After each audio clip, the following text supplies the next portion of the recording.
Welcome to the Alcohol Free Life podcast, brought to you by thesoberclub.com.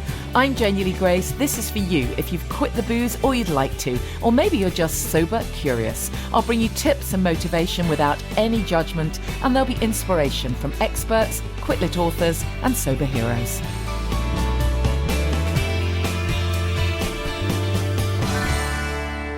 Hi and welcome to the podcast. I hope you're well and enjoying the summer. I hope the sunshine stuff isn't getting to you. I've had a couple of clients who, again, they say things like, I'm okay until the sun comes out, and then everybody expects me to go and sit by the river or walk by the sea and then have a glass of wine. And oh my goodness, these associations, they're so strong. I really urge you, if this is what's going on for you, to, do a few things. Number one, go back and have a listen to one of my podcasts where I talk about this. There's one where I talk about this with Susan from Whole Sober, and we talk about, just the whole idea of being in the sunshine and how it does not have to mean reaching for booze. There's also a lot of content within the Sober Club around dealing with cravings. And of course, the podcast I did a few weeks ago where we look at how we can tame our thoughts. It's just thoughts. It's just cravings. It's not a physical thing unless you're, at rock bottom and you're, in the first few days of stopping drinking, which is different altogether. But for those of us who are grey area drinkers, have stopped drinking, when these thoughts come in, they are just thoughts. And we really do have to know how to deal with them and how to talk back at them, because mostly it's not true. That thought that says, I can't possibly enjoy being in the sunshine unless I have a drink of alcohol. It's absolute nonsense. What you're really looking for is just that association. You want a nice glass, you want nice company, you want to feel relaxed. You can do all of those things with something alcohol free in your glass. Just don't make the mistake of only having a cup of tea, because then your unconscious mind will get really upset. So choose something lovely in a nice glass. Keep the ritual, change the ingredients. I'm sure you've heard me say that before. The other thing you'll have heard a lot over the course of these podcasts is me talking about woo-woo stuff. So let's just be clear. I am about as far, down the woo-woo rabbit hole as it's possible to go. But I'm fully aware that not everybody is. And I know you've got to kind of meet people where they are. So, I totally get that. And what I'd love to do more than anything is be relatable and try and introduce these topics without pushing them down your face and without freaking you out. But I have to confess, this week's guest, touches on the woo-woo big time. So just be prepped for that. But, here's my top tip. Be open-minded. Be open-minded. Why would it be that if you don't believe that, there are such a thing as energy healers, there are people that work with energy, why would you not believe that? Challenge yourself if it's a stumbling block for you. This guest is fantastic. She wears so many different hats. I almost don't know where to start in introducing her, as I say on the piece, but she introduces herself pretty well. She's a really inspirational, incredibly inspirational woman, written lots of books, had a huge amount of success and does some incredible work. So I really hope you'll enjoy this interview. And, as I say, just be open-minded if some of the stuff she talks about is not within your frame of thought before, right? Perhaps from now on it can. I do find that once people stop drinking, they are much more willing to be open-minded. They really are. I think when you're drinking, it keeps you so small and it makes you think, okay, only I am right. My goodness, I've had to do some backpedaling on a whole bunch of things, and that's okay, isn't it? It's okay. Be compassionate with yourself. Accept that of course you don't know everything. Of course, I used to think all kinds of stuff were true. I no longer do. I'm much more open-minded than I ever used to be. So, remain open-minded. Just a quick mention before I head into this interview. Again, another plug for our Sober by the Sea event, which is Saturday, August the 19th, in sunny Southend. And then the Champneys retreat is September the 30th to the 1st of October. That's at Champneys in Tring in Hertfordshire. You'll have to message me if you're interested. I don't know if it's on their site as yet. It can sometimes take a while before it gets put on there. Very limited spaces. It would be fabulous to meet some of you in person. Connection is everything. It really, really is. If you haven't thought about it, already, check out the Sober Club. Please think about joining us. It makes such a difference to be connected with like-minded people, as well as the fact that there's a ton of amazing content on there. We have some incredible experts, incredible videos, meditations. I mean, there's everything, you name it, it's there if it's linked in any way to well-being and living your best life, basically. There's also a course, Get the Buzz Without the Booze. And the Sober Club really is for you if you're at day one and thinking about stopping drinking, or if you've been sober for 10 years. We're all thinking about the what's next and how we can cheerlead and support each other. So check it out if you haven't already, thesoberclub.com. And now my guest is Sonja Grace. Enjoy the interview. I'm so excited about this interview. My guest is award-winning author Sonja Grace, who is an internationally even known mystic, teacher and healer. Sonja, welcome to the show. I'm not going to do a massive introduction because I'd rather just chat to you because, oh my goodness, I don't know where to start. Thank you. You've got so much going on. It's fabulous. Thank you for thank you for agreeing to chat to us. I mean, I suppose maybe before we get into all of your incredible work, we should say that you are 41 and a bit years sober. 42 years sober. Oh my goodness. Yeah. Tell me a bit about that. Yeah. How does that feel? How amazing. I feel like a child when they say, I'm not 6, I'm 6.5.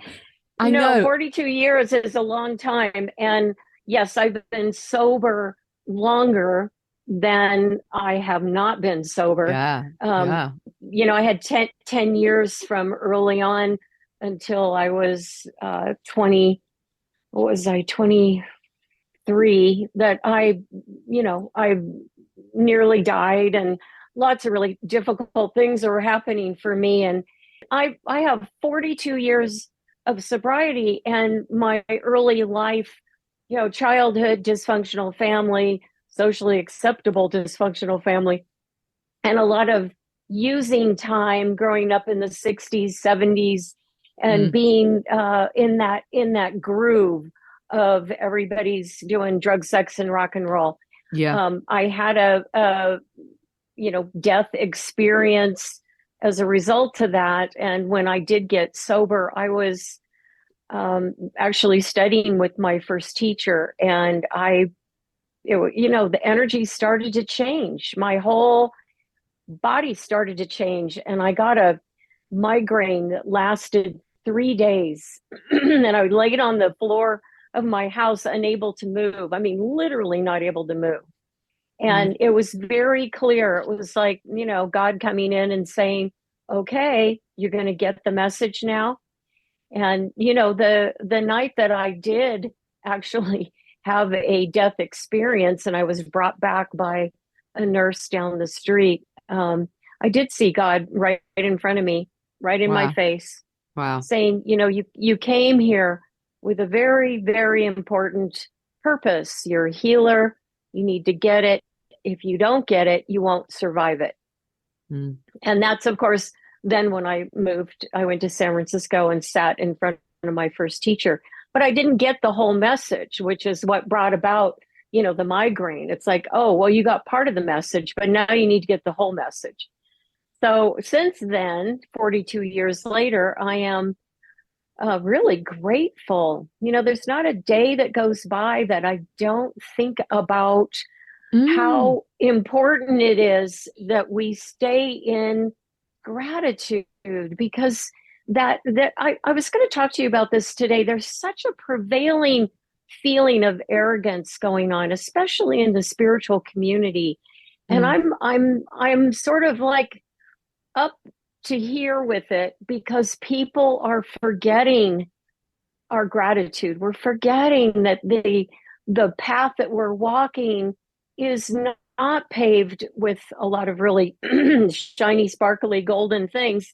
A lot of times it's a difficult path. Even after we get sober, it can be very difficult. Yeah. And I just want to encourage your listeners to remember their gratitude. Yeah, I love that. And I love the fact that, that it's really important to you to get that half a year in, because how brilliant that after so many years, it feels so important. I love that. When I was in my sort of first year of sobriety, I remember thinking, oh, well, I wonder if it all kind of goes flat after that first year. Oh my goodness, not at all. It's literally that gift that keeps on giving, isn't it? I wish I had a better phrase for that, but in fact, I did no, it's true. I did this little competition. If anyone can give me a better phrase, I'll find them a nice prize, because it really is that gift that keeps on giving. Every single year it gets better, every year. And I love it that people like you, and we hear about celebs and people like Elton John who've been sober for goodness knows how many years, and Anthony Hopkins. 32. He's got 32 years. And they talk about it all the time. They talk, Elton celebrates his soberversary above his regular birthday. How fantastic. And, it really is. I just absolutely love it. It's so impressive and just so powerful. And as you say, just that gratitude every day. I love it. We must talk about some of your work. And honestly, not sure where to start, because there's a lot. There's a lot of stuff that you do here. Where shall we start? Tell me a little bit about I'll launch. You launch, and I'll ask you questions. I'll launch and then you ask. Yeah. Okay. Sounds good. So for 42 years, I've been a healer. And what that means is I started out as a hands-on healer, and then I worked with over many years, 3 different teachers, of which then I learned a long distance healing technique that I do now exclusively. I have clients in Australia, Singapore, Europe, where you are, London. I've got clients all over the world, and I don't have to be in front of someone in order to work on them. And what that means is I'm able to transport. I'm able to transport myself. I call it spirit traveling. And I'll explain that in a minute. I'm able to put myself in front of someone and look at them, scan them. I do a full body scan. I let them know how their lungs look, their liver, their pancreas, their kidneys. And I work on all of this. I'm like an energy surgeon. I've done, the equivalency of triple bypass surgeries. Wow. I've got doctors who are clients of mine. I have cardiologists who refer people to me. I have naturopaths, chiropractors. 40% of my clientele are psychologists. And the reason for that is I do really deep emotional processing work. And the difference between me and a psychologist is I'm working on the person energetically while we're doing processing work.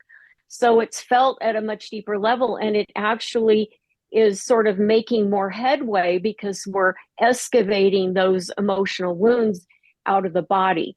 And I believe that our process is why we're here. It is absolutely connected to karma. Karma is nothing more than unresolved emotional wounds. So we're here to work through that stuff. And, going back to addiction really keeps us from looking at what our stuff is. Like, oh, I don't want to deal with that. I just want to feel good. And so it's intense working with me because I really hold people's feet to the flame, as the last woman who interviewed me said.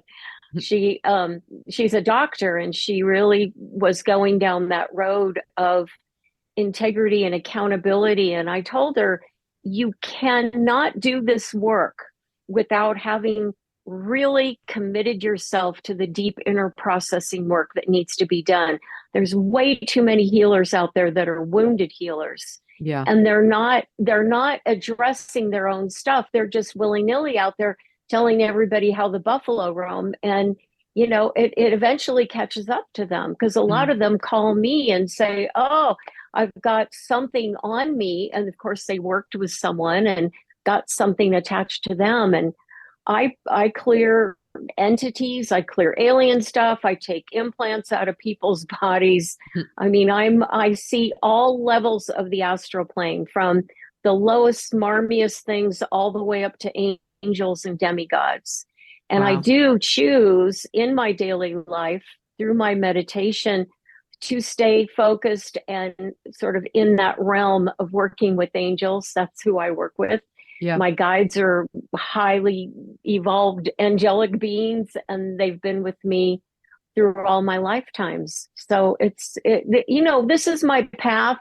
And, I started out as a professional ballerina. I trained in classical ballet and I performed. I was on stage at the Oregon Shakespeare Festival for years and, was an actress and a dancer. And I'm really grateful for that time because it gave me a chance to kind of work out a lot of that stuff that I needed. I got to be on stage. I got to, do my thing. And yet what I found, especially being at the Shakespeare Festival, is I kept working through a lifetime I had in England in the 1500s.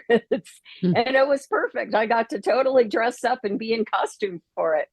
And I really appreciate that time. It taught me that I needed to be where I am now. And I needed to learn some things, particularly in dance, about time and space.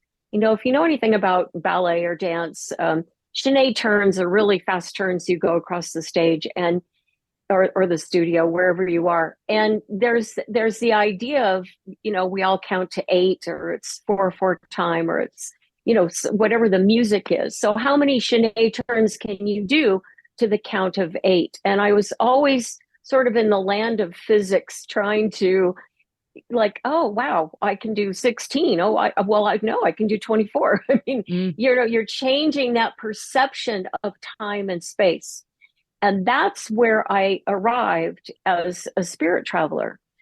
In my meditation, when I go in, I do a grounding meditation that is the basis of what I teach everywhere. And I literally experience my body dissolving into granular sand. Just it dissolves and it goes into everything in the room. And it's after that then my guides, high angelic beings, hold their hands out and I take their hand and we go. And I'm able, and it's my soul body, it's my etheric body that's going. So I'm literally leaving my body and I'm going somewhere. I experience rain, I experience cold, I experience, the elements. And we go back in time and it's wild. I wrote the first book, Spirit Traveler, and it's going to some of these sacred sites, including Stonehenge, and really uncovering what happened. Why did it happen? Who built it? What was done here? And I'm just finishing my second Spirit Traveler book. So I'm excited that'll be coming out hopefully by the end of this year. And I have this connection, like I said, when I work on people, I'm able to put myself in front of them. Well, the same is true then in the process of spirit traveling. It's not astral projection, which a lot of people can relate to. It's a whole different process that happens. And I have to be careful. I don't go anywhere without my guides because there's some rather, gnarly things out there, especially in the past. Yeah, absolutely. Now, there's going to be a lot of people listening who are just thinking, I have no idea what she's talking about. This is completely woo-woo. I don't get it. Right. But, as you say, you have lots of clients who are doctors, psychologists, other therapists. And, one thing is for sure, as you said, there are lots of therapists and lots of people working with energy or working as healers in some capacity, but they haven't looked at some of the basics in inverted commas. And just going back to alcohol for a minute, that's one of the things that has really frustrated me immensely. When I look back and I realize all those years that I went to see, therapists and various professionals, I did occasionally say to them, I'm a bit worried about my drinking. And somebody, there were therapists who said, oh, well, I'll clear your energy field. Or one did say to me, oh, you might have an entity. And I mean, I had all kinds of stuff kind of basically thrown at me, but nobody ever said, oh, okay, well, Well done you for noticing that. How amazing that you've opened your eyes, because life is so much better without alcohol. Nobody ever said that. It was always just a case of, oh, well, I'll see if I can clear your energy field, and then maybe try having a glass of water between each glass of wine. Right. And this for heaven's sake. But that was the kind of stuff that keeps us stuck. And it is the case with an awful lot of therapists and healers, I'm sad to say, because what I'm getting to is what I know you'll absolutely agree is that alcohol lowers your vibration. It means that you are not able to be in touch with spirituality, with energy. And I know it kept me stuck for so many years. I knew all of the stuff on paper. I was a Hay House author. I absolutely knew it all, but I couldn't experience it for me because alcohol was in the way. It was literally in the way. So this is really, really important, because I feel like a bit of an albatross in my industry. I'm one of the only healers I know who has 42 years of sobriety. Yeah, exactly. And I have really stuck to that because, we have God talking to me. And then we have the fact that my filters need to be clear in order to even try to do the work that I do. The fact that I have I had a guy who was on his way to surgery 2 hours before surgery, had blockage in his heart. His wife calls, please, can you work on him before he goes in? I went in, cleaned out the artery, put a stent in, everything got back, looked good. He went in, they opened him up, and the doctor said, well, there's no blockage here. Oh, wow. Put him back together. Yeah. And I mean, that happens. Those things can happen. But the difficulty that people face today, in my humble opinion, is we are a highly addicted society. Yeah. If it's not alcohol, it's pot. If it's not pot, it's pharmaceuticals. If it's not that, it's shopping, it's gaming, it's texting, it's the internet, it's all these things that really dial us in our brain on an addiction level. And so when I'm working with people, I had a woman who called me the other day and said, oh, my husband, he drinks too much. And, I'm really worried. I'm scared. My child, blah, blah, blah, this whole story. And, I worked on them, and I did clear them, because I do that. There were lots of entities that happens with people who were drinking. I cleared them. But my message to her was, he needs treatment now. You need to get out of there now. I'm very practical when it comes to, impending danger. Yeah. And what people need. And I'm the first one to tell someone, if I see something in their body, you need to go get a scan. You need to go see your doctor and then come back to me, and we'll work on this. Yeah. Because it all works in concert. There is no, oh, I fixed the whole thing. I mean, I've got cancer patients up the yin yang that are, dealing with their oncologists. They're working with me. They've got their acupuncturist. They go to, vitamin C infusion therapy. I mean, there's all this stuff working in concert. Yeah. So I hear you on the, okay, no one's really addressing what the problem is. And again, being someone who comes from long-term sobriety, I just use the word feet to the flames, man. I call it out. Yeah, totally. And now I know you've said that, you think we should learn to manage our energy, as we learn to manage our physical bodies. How can we start to manage our energy? For someone who's brand new to all of this, where do they start? Someone who's perhaps been sober for a little while, and they're starting to become aware. Okay, there is something else. What can they do? Where can they start? Well, I have a grounding meditation that is the foundation of my work. And it's on my website. There's me on a film talking you through it. There's an MP3 download.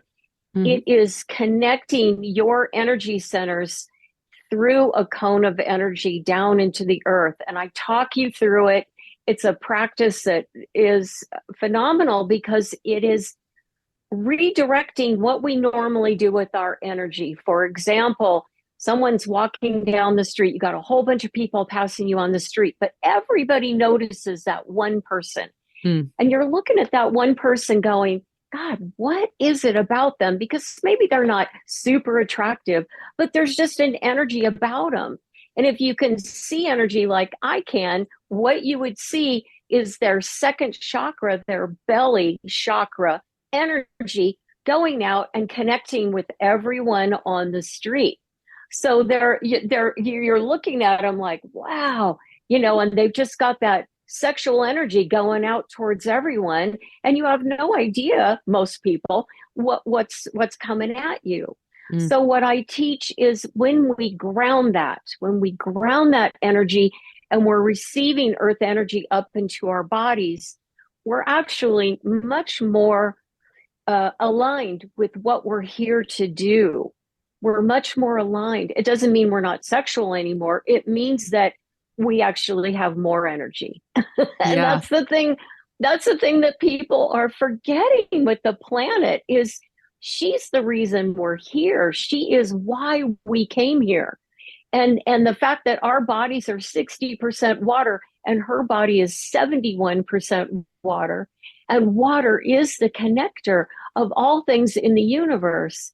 My God, connecting our energy into the earth is like, it's like putting a superpower on your car, like, whoa, now you can go. So a really simple exercise would just be take your shoes off and stand on the earth, right? That's the starting point. Actually, one exercise I do that really helps people is to imagine a river of water running through the top of your head, down your legs, out your feet, into the ground, down your arms, out your hands, into the ground. And you just let that water wash anything that doesn't need to be there. Yeah, that's a good one. Down into the earth. And then change the color of the river and let it fill up your whole body. And that way you're kind of cleansing yourself, you're grounding into the earth, and then you're changing the color so that you're getting what you need. Yeah. It's all coming from source. Yeah, I love that. Tell us a little bit about your background, some of the sort of work that you've done. And I know that you're considered a medicine woman on the Hopi reservation, which won't mean a lot to many people, but I'd love just to hear a little bit about some of the stuff that you've been involved in the past. Sure. Well, my heritage is I'm half Norwegian and I'm half Native Choctaw Cherokee. I'm adopted on the Hopi reservation. I'm married to a Hopi man, and the Hopi reservation is a small reservation in Arizona where I live that is surrounded by a bigger reservation, which is the Navajo reservation. Most people know about Native Americans because they saw dances with wolves and they relate to natives from that film. They're Lakota Sioux natives. A lot of people, even in this country, believe that because of that film, Native Americans are something of the past. They don't exist, but they are alive and well and thriving. And it's really an important thing. I wrote a piece in my weekly free Earth Angel message that goes out about freedom. I was really contemplating what freedom means to us. And I started off with the fact that during the Indian Wars, there were over 12 million Native people killed. And, we always tend to look towards World War II and the atrocity of how many Jews were killed.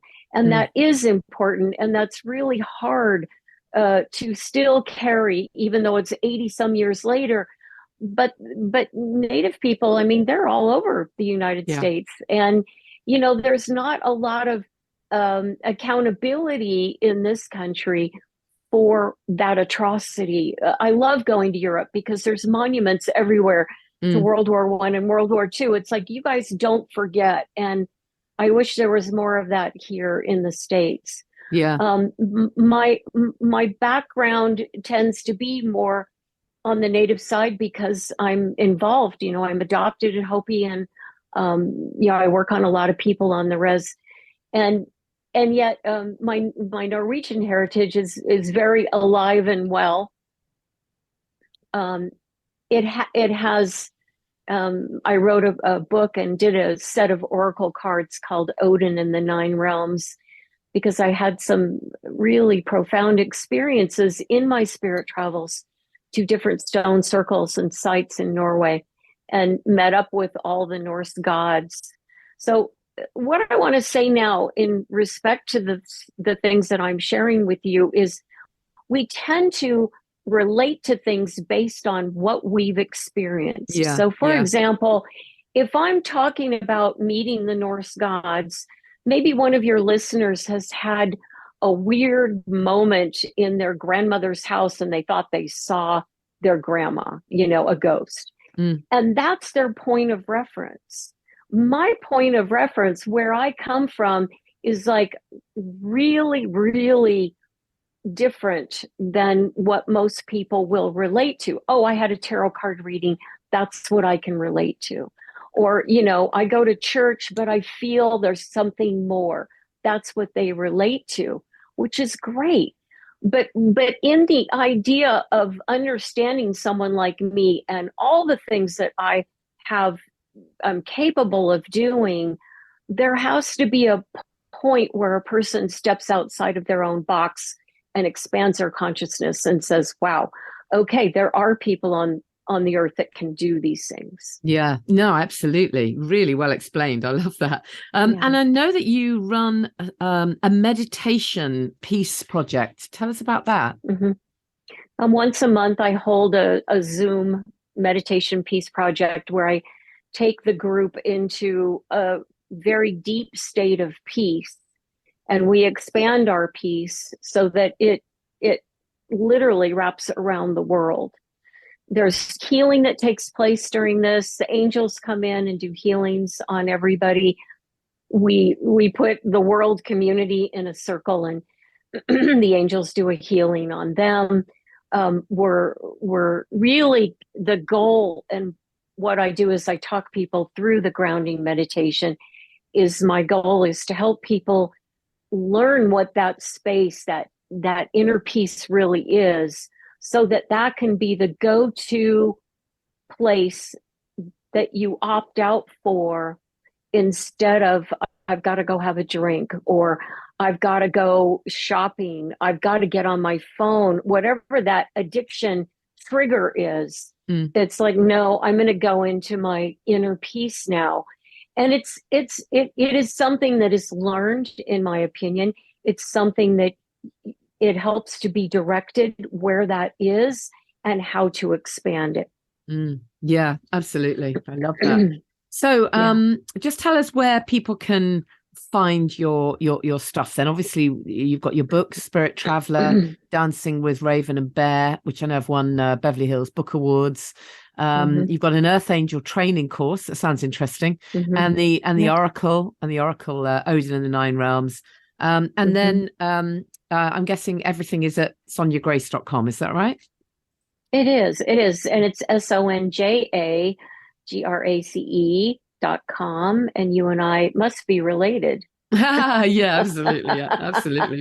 Feels that way. Definitely. Both of us being a Grace. Yeah. Well, I'll put all that info in the in the show notes anyway. It's absolutely fantastic to talk to you. I'll have to have you back. Actually, I think you'll have to come back and we'll do something else. That.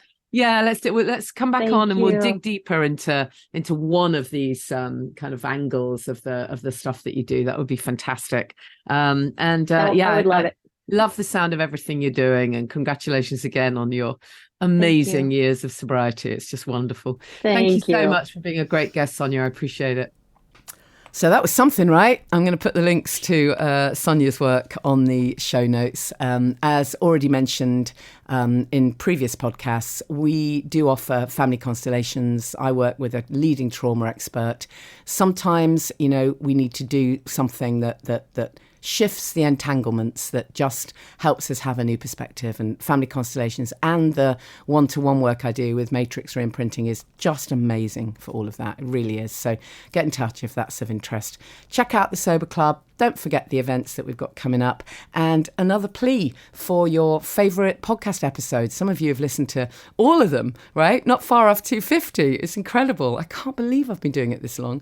But, you know, I always said, as long as I've got great guests who are willing to talk to me, I'll carry on. So let me know if you've got any ideas for guests, and drop me a message and tell me what your favourite podcasts were in the past. Or even if you can't remember the name of the interviewee, then you can say, oh, it was the one about highly sensitive people, or it's the one about ADHD, or it was the one about whatever. And let me know, and I might clip a few, and we do a little bit of a mashup of some of the clips from your favourite episodes. And really looking forward to meeting some of you at our 250th live podcast recording. The tickets are sold out for that one, but I will do another live podcast recording and meet up. We'll plan that for maybe late September, early October. So drop me a message if that's of interest as well. I'm very easy to find at Janie Lee Grace. Follow me on all the social media bits. If you want to support this work, maybe you don't want to join the Sober Club, that's not for you, but just check out one of the other ways that we have is Give Back Fund, which supports people who can no longer afford membership in the Sober Club or need emergency coaching.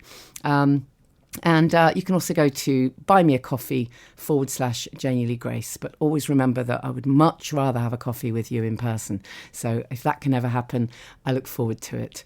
Stay connected, reach out. If you're doing this and it's, you know, you're just starting out and you haven't even told anyone, you can tell me, message me. I will reply if I possibly can. It's really important to tell someone. Don't hole up and be isolated. Just let someone know this is the best thing you will ever do for your health and well-being. So go for it. Thank you for listening to the Alcohol Free Life podcast, brought to you by the Sober Club. Please rate and review. And if you want support, accountability and inspiration, and you want to live your best life without the booze, check out thesoberclub.com.